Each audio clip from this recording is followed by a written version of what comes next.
ही आहे आपल्या भारताची परिस्थिती. सगळे सिलेंडर्ससाठी बघा किती लाईन लागली इथून तिथपर्यंत. तसंच माझ्या बाबतीत झालं होतं, कारण का माझा सिलेंडर संपला होता आणि सिलेंडर बुकिंग केल्यानंतर त्याला 20-25 दिवस लागतात म्हणून डायरेक्टली भरायला गेली तिकडे. आणि बुकिंग केलेला होता, आला नव्हता म्हणून गेली. आणि मग इथे आल्यानंतर या महाराजाचं रडणं चालू आहे. तर दिवसभर आपल्याला बघायचंच आहे. तर म्हटलं सगळ्यात आधी त्या जेवणाची तयारी करते आणि जेवणामध्ये मस्त बनवणार होती पावभाजी. तर सगळ्यात आधी कांदा, टोमॅटो, शिमला मिर्च कापून घेतली. शिमला मिरचीसोबतच बारीक चिरलेली कोथिंबीर पण साईडला कापून घेतली होती.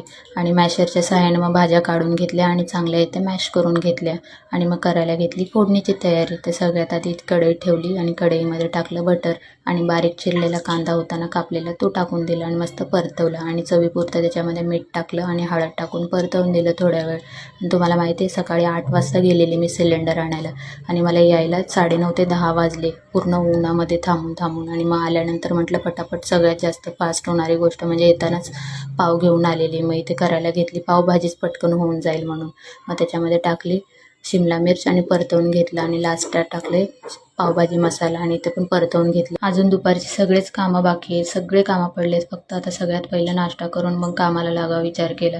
मग इथे मॅशरच्या सहाय्याने चांगली इथे भाजी मॅश करून घेतली आणि जे मॅश केलेल्या भाज्या काढलेल्या होत्या ते भाजी घेतली आणि याच्यामध्ये टाकून मस्त लगे परतवून घेतली. आणि मग थोडंसं परतवल्यानंतर मग थोडं त्याच्यामध्ये पाणी टाकलं होतं. पाणी टाकल्यानंतर मग थोडं मीठ आणि ते टाकून बारीक चिरलेली कोथिंबीर टाकली आणि थोडंसं बटर टाकलं. तर कमेंटमध्ये सांगा कशी वाटली रेसिपी. Bye bye.